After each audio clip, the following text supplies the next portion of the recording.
नमस्कार।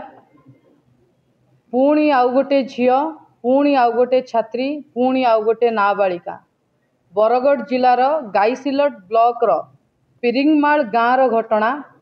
गोटे झीटीए नाबालिका झीटीए ता मामू घर को जाऊँची, फुटबॉल पड़िया रे ता देहरे निया लगी जाऊँची एवं शेष रे तार आज मृत्युवरण होईची, तार मृत्यु घटी। विजु जनता दल एथिपाई दुख प्रकाश करुच्ची। ऑलरेडी विजु जनता दलर गोटे प्रतिनिधि मंडली से पिला पाखरे पहुँचले। कथा एठी दिन को दिन ए सरकार रे अपराधी माने केमिति बेधड़क हो जाउछंती। जो कथा केबे कान शुणी नथिबो से घटना आज ओडिशा बारंबार देखुची। से समय रे सरकार बाहास्पट मारुचंती सुभद्रा योजना एवं शक्तिश्री आप रो। एमानकर सुभद्रा योजना शक्तिश्री आप केवल कागज कलम रे रही जाइछि, केवल सोशल मीडिया रे रही जाइछि, केवल मीडिया बाइट रे रही जाइछि। कौन होउछि झियंकर अवस्था? आज जेतबळे मीडिया सेठी कवर करूची, सेठी पुणी बळंगा घटना बलिया चपल मिलिछि, बोतल मिलिछि, किंतु काली सकाळे आकु पुणी आत्महत्यार रूप दबाकू ए सरकार लोक माने लागि जिवे।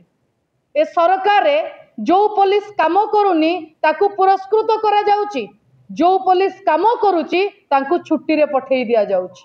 बालेश्वर घटना रे आपण देखिले एसपी एफआईआर रखिलेनी, एडिशनल एसपी एफआईआर रखिलेनी, किंतु तांकर पद पदवी सुरक्षित से एबे भी बालेश्वर अछंती। किंतु एस साइनी जी आईजी थिले, जी क्राइम ब्रांच आईजी जो दुईटा एवीपी पिला को धरिले, जेतबेले सरकारंकर मुह खोलिला, मुखा खोली गला, तांकू छुट्टी रे पठेई देले। आउ गोटे जी पुलिस रो घटना आपण देखिले केन्द्रापड़ा रे बड़ भाई दुर्बसव अछंती तांको निर्वाचन मंडली रे, सेठी मध्य आईआईसी एठी एफआईआर रखि नथिले, तांको ऊपर एक्शन जीरो। एठी पुणी पुलिस बळंगा घटना रे आजी कहिले 3 जण दुर्बृत्त, काली कहिले से आत्महुति देइछि, आत्महत्या करिछि।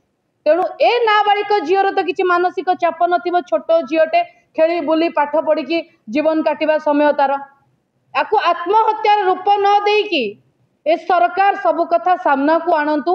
जो भली भाव में अपराध बढ़ुची, महिला असुरक्षित हो पड़ी, आमे आउ थे कही रखा चाहूँ, अनुरोध करबुनी, तागिद करुचु। जो भली भाव में लोकंकर भरोसा ए सरकार तुटी सारी, आगामी समय रे साधारण जनता विजु जनता दल सहित राजरास्ता को ओल्लई आपण को जवाब देवे। शेष में आउ थे आज से झीर अवस्था जितेबाला से फुटबॉल ग्राउंड रे ता बॉडी पड़ी, कपड़ा घोड़ाई, ता मुह हाथ देखा जाउची। आम घरे झील आमको असुरक्षित आज्ञा लगिला। तेणु तार आत्मार सद्गति कामना करुचु एवं सेतबळे ता आत्मार सद्गति हम जेतबळे प्रकृत दोषी सामना को आसीबो एवं पुलिस प्रकृत दोषी को दंड दबो एवं ये सरकार निज उपरे लागिथिबा कलंक को पोछिबा को जाई आत्महत्यार रूप न देवे। बहुत बहुत धन्यवाद। वंदे उत्कल जन।